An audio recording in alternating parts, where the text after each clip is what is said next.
Hello everyone. आप सभी के लिए एक इम्पॉर्टेंट अपडेट है कि आईसर तिरुपति यानी कि Indian institute of science education and research Tirupati, यहाँ पर आपका पीएचडी एडमिशन 2025 जनवरी सेशन के लिए पीएचडी एप्लीकेशन फॉर्म आ गए हैं। इसको चेक करने के लिए आपको क्या करना है, गूगल पर जाना है। गूगल पर जाकर के आपको आईसर तिरुपति पीएचडी सर्च करना है। जब आप ये चीज सर्च करेंगे तो उसके बाद आप देखिए यहाँ पे सेकंड नंबर पर आपको दिख रहा है एडमिशन टू पीएचडी प्रोग्राम जनवरी 2025। आपको इस पर क्लिक कर देना है। जब आप इस पर क्लिक करेंगे तो आप आईसर की वेबसाइट पर पहुंच जाएंगे। यहाँ पर आप देखिए नोटिस दिया हुआ है, IISER Tirupati invites application form prospective candidate of admission to PhD programme in January 2025।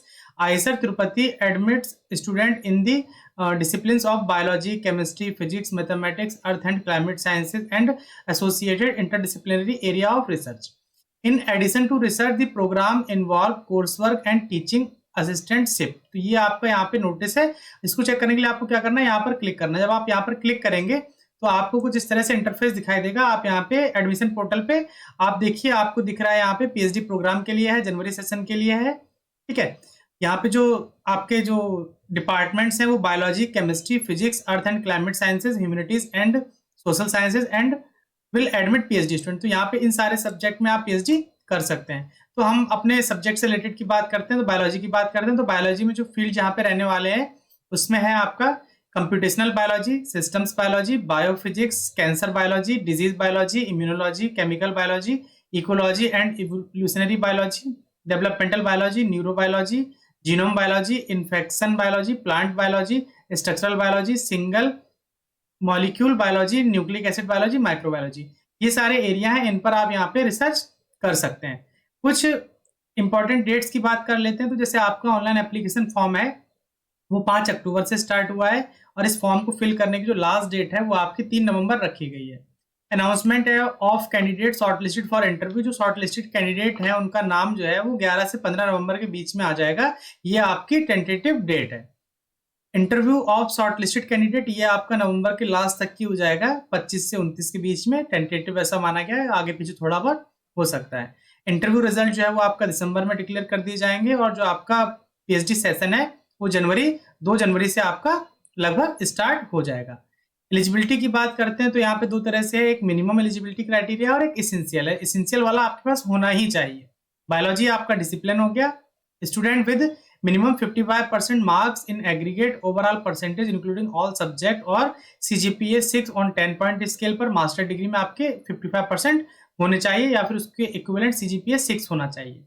In any branch of science, physics, chemistry, mathematics, biological sciences, ecological sciences, agricultural sciences या साइकोलॉजी, ये आपका मिनिमम एलिजिबिलिटी क्राइटेरिया है। नीचे दूसरा वही पे दिया हुआ है, एमटेक, एमबीबीएससी और MVSc degree any equivalent degree है तो आप यहाँ पे अप्लाई कर सकते हैं। Candidate with BE BTech degree with minimum 60% marks in aggregate overall percentage including in all subject, CGPA 6.5 हो 10 स्केल पर, या फिर आपने क्या किया हो IISER BSMS all IISER dual degree with CGPA 8 के ऊपर होना चाहिए, are eligible without the essential eligibility criteria listed on the right column. तो अगर आपका ये स्कोर जो है वो इसके अबव है तो आपको यहाँ पर जो यहाँ पे एसेंशियल क्वालिफिकेशन क्राइटेरिया दिया हुआ अगर ये आपके पास नहीं भी है तब भी आप यहाँ पे अप्लाई कर पाएंगे। अब हम बात करते हैं एसेंशियल क्वालिफिकेशन क्राइटेरिया क्या है। तो क्वालिफाइड फॉर JEEE BILS यानी कि जो आपका जीएस का जो अभी एग्जाम होने वाला है टाइफर वाला, उसकी बात की गई। अगर आपने ये क्वालिफाई किया हुआ है, डीबीटी जीआरएफ है आपके पास या फिर आईसीएमआर जीआरएफ है या फिर डीबीटी बैंक है, यूजीसी या सीएसआईआर कोई जीआरएफ है, डीएसटी इंस्पायर जीआरएफ है, तब आप यहाँ पे अप्लाई कर सकते हैं। इसके अलावा for GATE life sciences, GATE biotechnology, GATE computer sciences and IIT, GATE chemistry and GATE ecology and evolution up to 200 rank तक अगर आपकी है तो आप यहाँ पर अप्लाई कर सकते हैं। और any other national fellowship exam अगर आपने कोई क्वालिफाई किया हुआ है तो आप यहाँ पे अप्लाई कर सकते हैं। यानी कि गेट स्टूडेंट भी यहाँ पे अप्लाई कर सकते हैं। बस कंडीशन ये रखी गई है कि रैंक जो है वो उनकी 200 के अंदर अंदर होनी चाहिए। एप्लीकेशन प्रोसीजर की बात करते हैं तो यहाँ पर देखिए इन्होंने एप्लीकेशन प्रोसीजर जी दिया हुआ है। यहाँ पे जब आप क्लिक करेंगे तो आप जो यहाँ पे इनका फॉर्म है वो खुलकर आएगा। उससे पहले हम कुछ और पॉइंट डिस्कस कर लेते हैं, फिर आपको बताते हैं कैसे आपको फिल करना है। ये हमने बात की बायोलॉजी की, उसी तरह से यहाँ पे नीचे केमिस्ट्री दिया हुआ है, उसके बाद फिजिक्स दिया हुआ है, उसके बाद आप देखेंगे तो अर्थ एंड क्लाइमेट साइंसेज दिया हुआ है, उसके बाद ह्यूमैनिटीज एंड सोशल साइंस है। ठीक है, उसके बाद यहाँ पे आप देख पा रहे हैं कि कुछ इंपॉर्टेंट पॉइंट दिए हुए हैं। तो एप्लीकेशन प्रोसीजर की बात करते हैं, तो केवल ऑनलाइन एप्लीकेशन एक्सेप्ट किए जाएंगे। Applicants are submit their form for the HSS discipline in the following link, ये लिंक दिया हुआ है, इस पर आप क्लिक करके फॉर्म को फिल कर सकते हैं। वो भी हम बताएंगे आपको कैसे फिल करना है। General information of the applicant, the candidate must have qualified at least one of the above mention essential eligibility criteria, आपके पास कोई ना कोई एक JRF होना जरूरी है। The fellowship score rank must be valid eight the time of joining courses of PhD, यानी कि जब आप वहां पर अप्लाई करेंगे तो आपका जैसे जनवरी सेशन स्टार्ट हो रहा है ना, तो आपके जो जो डॉक्यूमेंट है, जो JRF का जो सर्टिफिकेट है, उसकी वैलिडिटी जनवरी तक तो होनी ही चाहिए। For candidate belonging to SC, ST, PWD and KM category, the percentage of marks may be relaxed by 5% और 0.5 in the case of CGPA। अगर आप SC, ST, PWD या किसी KM कैटेगरी से बिलोंग करते हैं तो आपको 5% या 0.5 का CGPA में रिलैक्सेशन दिया जाएगा। अब बात आती है यहाँ पर कि KM कैटेगरी क्या है। SC, ST, PWD ये तो सब सुन रहे थे, ये KM कैटेगरी क्या है? तो ये एक स्पेशल कैटेगरी है, जो कश्मीरी माइग्रेंट्स होते हैं उनको यहाँ पर ये रिलैक्सेशन दिया जा रहा है। Candidates in the final year of their qualifying degree as mention in the minimum criteria are also eligible to apply, यानी कि अगर आप अपीयरिंग में, अगर आपका मास्टर कंप्लीट नहीं हुआ है तो आप यहाँ पर अप्लाई कर सकते हैं, लेकिन वो रहेगा आपका किसमें, अपीयरिंग में। However, their final selection is subjected to their successful completion of the qualifying degree with the above mentioned requirement at the time of admission। लेकिन क्या कंडीशन रखी गई है, जब आप ज्वाइन करेंगे तो जो आपका ऊपर दोनों क्राइटेरिया मेंशन किए गए हैं, मान लो यहाँ पे जैसे दिया हुआ है मिनिमम एलिजिबिलिटी और एसेंशियल एलिजिबिलिटी, तो ये दोनों आपके कंप्लीट होने चाहिए जब आप ज्वाइन वहां पे करेंगे उस टाइम तक। A provisional degree certificate is mandatory at the time of joining या टाइम ऑफ एडमिशन। जब आप वहां पर ज्वाइन करेंगे तो आपको प्रोविजनल डिग्री जो है वहां पर लगानी ही पड़ेगी, अगर आपकी ओरिजिनल डिग्री नहीं आई है तो। लेट और इनकम्प्लीट एप्लीकेशन फॉर्म को कंसीडर नहीं किया जाएगा। सिलेक्शन प्रोसीजर की बात करते हैं, तो shortlisted candidate will be called for interview and the final selection is based on interview performance.